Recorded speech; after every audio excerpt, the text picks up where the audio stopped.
Russell Quirk, you are one of the most well-known yet outspoken people in the property industry. You set up eMove, that went to the wall, and now you set up a Keller Williams franchise market centre hub. What is your opinion on the power of the portals in UK estate agency? And I'd like to talk about Rightmove, I'd like you to talk about Zoopla and On the Market.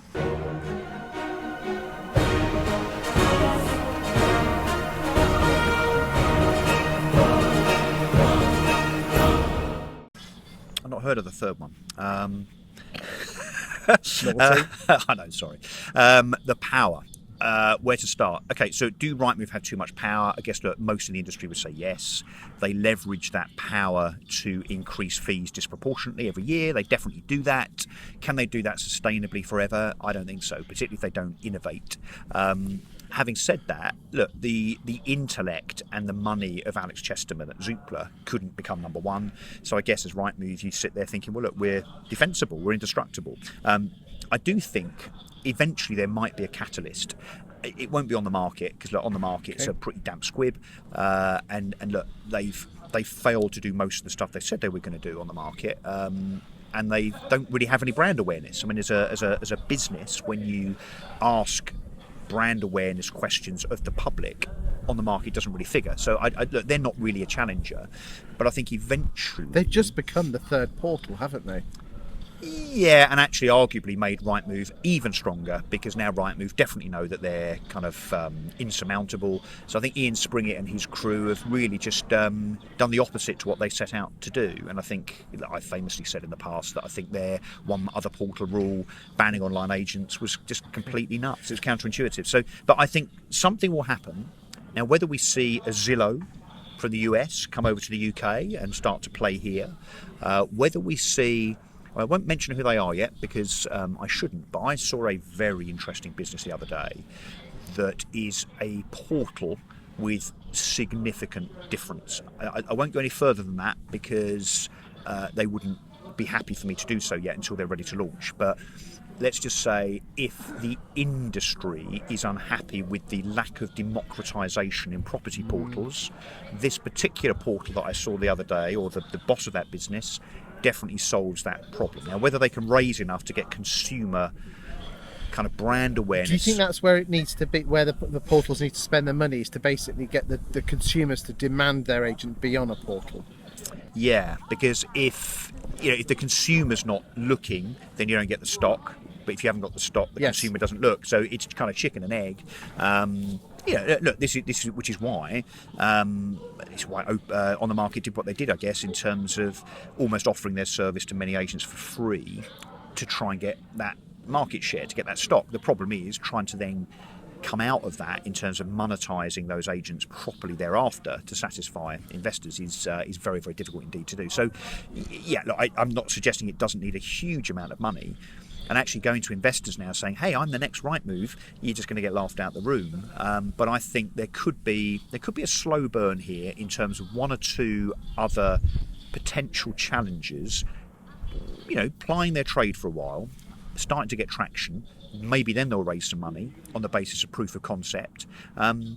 Overall, maybe not next week or not even next year and the year after, I think Rightmove have a fair amount of vulnerability around them because of the perception, whether it's right or wrong, the perception that agents have about what Rightmove think of them. Rightmove are not known to be warm, fluffy, lovely, cuddly individuals, are they? And they should be. Why not?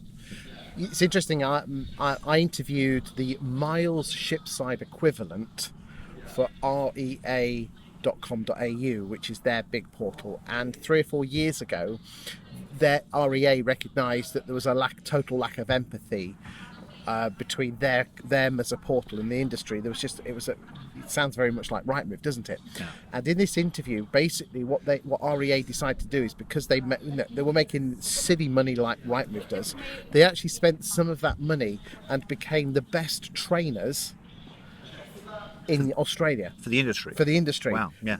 To the point where people would normally pay X thousands of pounds to train their staff.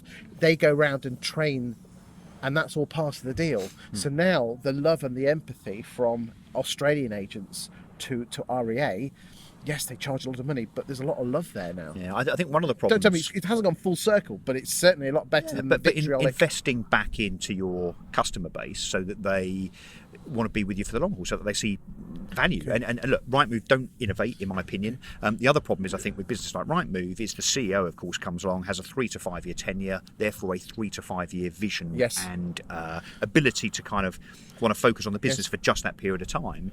There's nobody in that business, apart from, of course, the shareholders that perhaps aren't at the table, really, that are really concerned about what does Rightmove look like in 10 years' time? Is it vulnerable? Does something else come along that makes this whole thing kind of collapse? It's interesting that I have approached all 3 of the portals this late summer and said, would you be prepared to sit down in a similar situation like this and actually ask questions that the industry are prepared to ask? And interestingly, Rightmove have said yes.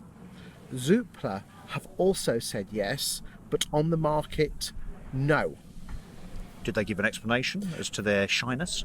They said that they were very busy at the moment and they couldn't possibly book an interview in 3 or 4 or 5 months in advance. Wow, they must be really busy. Yes.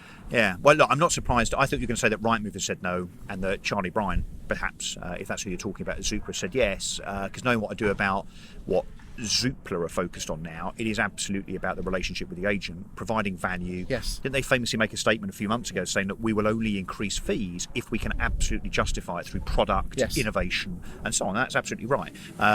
Maybe with Silver Lake's money and the new team in place, maybe Zoopla now will be less acquisitive and more about focusing on their core customers. Indeed. Maybe that is the way that eventually they beat Rightmove. It's interesting because I was talking to Charlie when we were at a function. We were both speaking at it, and I said the problem you have with Zoopla is that you're not. There's no, you know, when you think of Rightmove, you think of Miles Shipside, who's old boss of mine, love him to bits.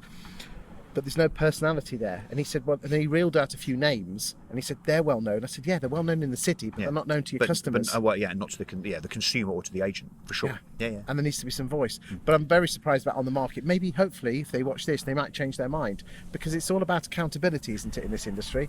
Well, especially as a public limited business. I mean, if you don't mind me saying, I say to everyone, whenever I interview them, I will give them full editorial control, and if they want anything taken out, they will. But if I ask in a certain way, I never have to take anything out. I always challenge them. I've challenged you, don't I? No, I always say, no, don't do that, because if I've opened my mouth and said something, I have to kind of stand by it. Yes. So, but it's very fair of you. It's unfair, I think. But... Well, there you go. That's just the way I am. Blame my parents.